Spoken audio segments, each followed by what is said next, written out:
Wasak na pamilya, yan ang kinagisnan ni Ariel sa edad na 10 taon. Nagdulot ito ng hindi magandang pananaw niya sa buhay. Sobrang hirap po. Kasi pag tumitingin ako sa ibang mga bata, buo yung pamilya, pag mamamasyal, para pong merong kulang sa pagkatao na sabi ko sa sarili ko, bakit ganun sila? Masaya, tapos ako ganito.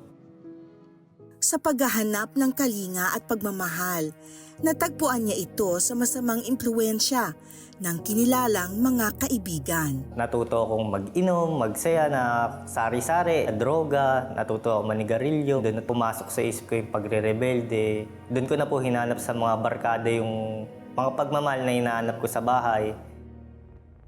Naging leader ng isang gang si Ariel. Isang araw, hinabol sila ng isang lalaking nakaalitan nila. Sa kasamaang palad, ang tropa niya kasama si Ariel ay nakulong. Mayabang pa po talaga ako na, kasi marami po akong tropa na nasa loob na sa kulungan. Pinag-aagawan po ako na dito ka. Pero nung matutulog na po, talagang sabi ko sa sarili ko, ayoko na makulong. Grabe kasi yung kulungan doon. Bagamat napiyansahan ng kamag-anak ay hindi pa rin tumigil si Ariel upang sustentuhan ang kanyang bisyo. Bunga nito, muli siyang nabilanggo. Sa pagkakataong ito, napagtanto ni Ariel ang uri ng kanyang pamumuhay. Sabi ko sa sarili ko, ayoko na ng ganito. Kinakausap ko na po si Lord nun. Kasi nababawasan na po kami ng nababawasan. Naging 3, naging 2 na lang kami. Hinahanap kong kakulangan, si Lord lang pala yung hinahanap ko. Nang makalabas ng kulungan, ay naimbitahan si Ariel sa isang retreat. Dito nagkaroon ng oportunidad na tanggapin niya si Jesus bilang Diyos at sariling tagapagligtas. Yun po yung narinig ko yung topic about sa prodigal son. Inisip ko na parang ako to Doon ko po na unawaan yung pagmamahal ng Diyos sa atin kahit gano'n tayo kasama, yung Diyos handang magpatawad pag tayo bumalik sa Kanya. Yun, naunawaan ko po talaga doon na yung greatest love ng Lord.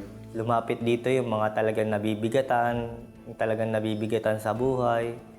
Yun, doon po, lumapit po ako, hindi ko po alam. Parang nag-empty po yung puso ko na wala lahat ng galit. Tapos tinanggap ko po si Jesus Christ. Unti-unting nagbago ang buhay ni Ariel. Iniwan niya ang dating pamumuhay at hinarap niya ang bagong yugto ng buhay kasama ang Diyos. Sabi nga ni Lord, suko sa Kanya lahat. Yun, simula noon, yung sinuko ko na talaga sa Kanya lahat. Napatawad ko na rin po yung mama ko kasi sabi ko sa sarili ko, ako nga pinatawad, sobrang makasalanan ako. Yun po yung sinabi sa akin ni Lord nung oras na yun, talagang kinausap niya po ako, maliwanag po sa tenga ko yung pangako niya na sinabi niya sa akin.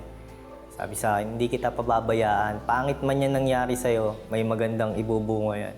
Sa patuloy na paglilingkod sa Diyos, ay naibahagi niya sa kapwa ang naranasang pagmamahal ng Panginoon sa kanyang buhay.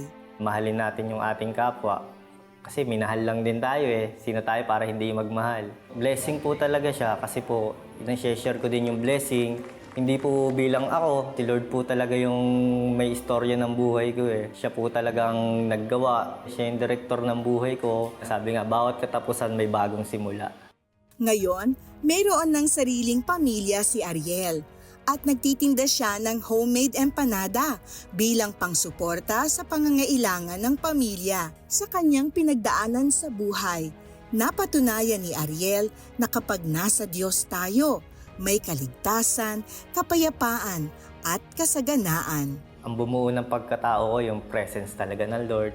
Mahal po tayo ng Diyos. Sa Diyos po may pagbabago. Nasa Kanya po ang katotohanan. Nasa Kanya po ang tunay na buhay. Nasa Kanya po ang kapayapaan na hinahanap po nating lahat. Nakikita po talaga na walang makakapigil sa plano ng Diyos sa buhay natin. God changes lives. Tulungan mo kaming i-share ang transforming love ni Lord sa mas marami pang tao. Partner with CBN Asia today.